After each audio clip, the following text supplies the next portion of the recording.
In the summer of 2003, Steve Carell was on the set of Anchorman when Paul Rudd pulled him aside. The conversation was short. Rudd told him not to audition for The Office. "Don't touch it with a 10-foot pole. There is no way this works." Carell listened, went home, thought about it, and auditioned anyway.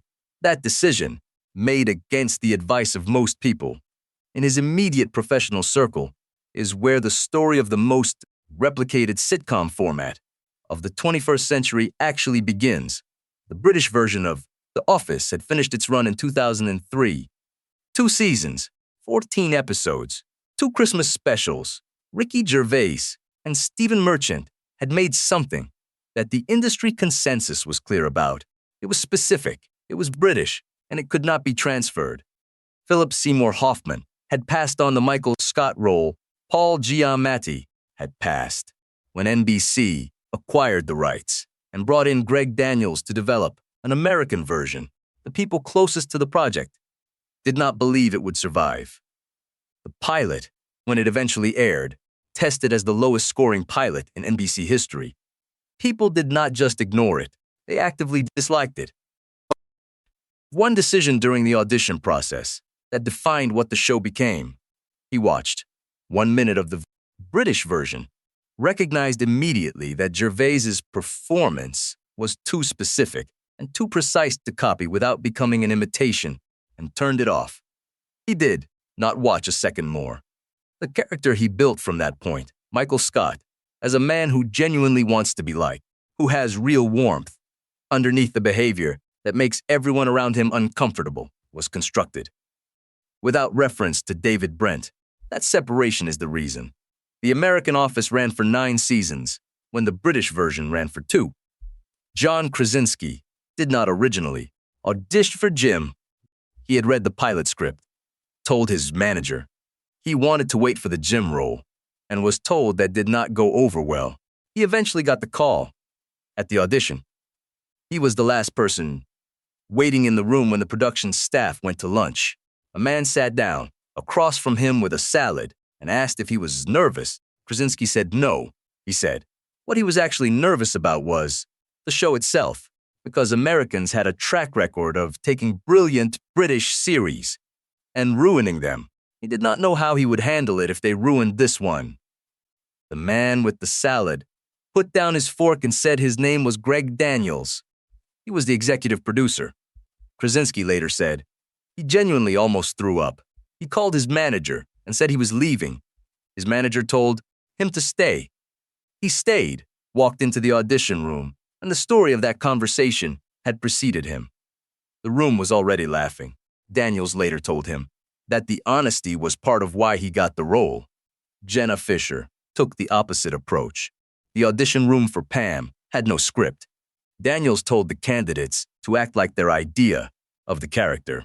Fisher watched the other actresses and saw them leaning into comedy, playing up the humor in the situation. She did the opposite. She gave short answers. She tried not to be funny. She sat apart from the group and stayed quiet. Daniels said, afterward, that he genuinely was not sure if she was an actress or a woman who thought she was there for a real receptionist job. That was her intention.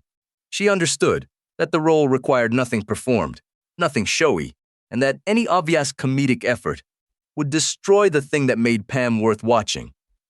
The first time, she and Krasinski read together. Both of them said independently to the other, "You are going to get this part."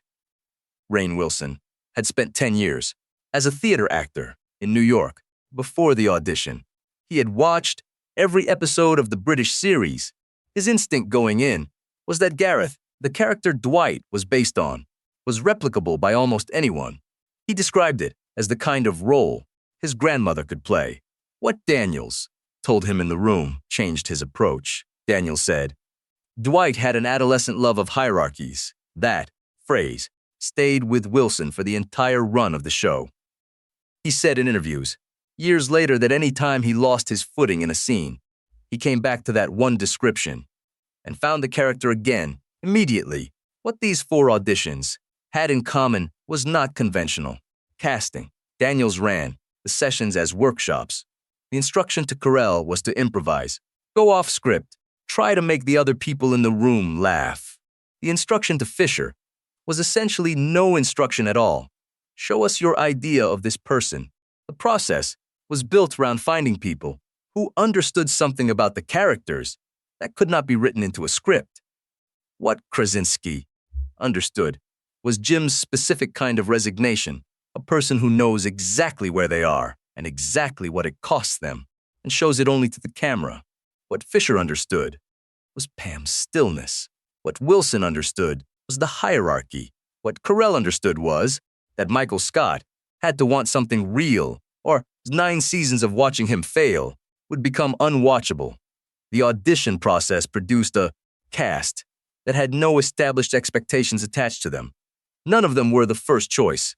Hoffman and Giamatti had both passed on the lead. Krasinski had originally been called in for Dwight. Fisher had been told, after her first read, that she was too feisty for the role and did not get it. She came back a second time and did the opposite of everything she had done before. Their combined salaries were less than the standard perk package. For a single A-list star, NBC had tried to attach bigger names and failed. The show went to air with people whose faces audiences did not yet know, which meant the characters could exist without interference from prior performances.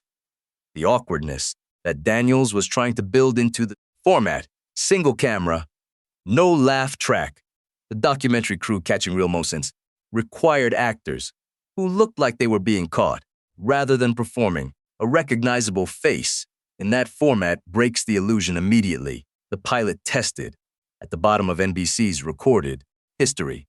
NBC considered canceling the show after its first season. The ratings were weak. The pilot had tested disastrously, and there was little evidence that American audiences wanted this kind of comedy at all. What changed was timing.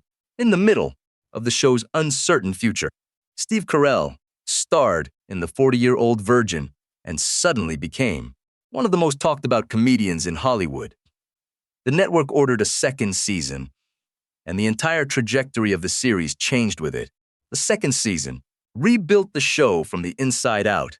The format it established, the talking head, the camera glance, the absence of music telling the audience how to feel, became the working grammar of American workplace comedy for the following 2 decades. Parks and Recreation, Modern Family, Abbott Elementary. All of it runs on the same mechanics that were worked out in those audition rooms in 2003 and 2004 by people who were not yet famous. Being directed by a man one of them had just accidentally insulted over a salad. If this kind of behind the scenes history is what you are looking for, subscribe. There is a lot more of it. We're working hard on the next.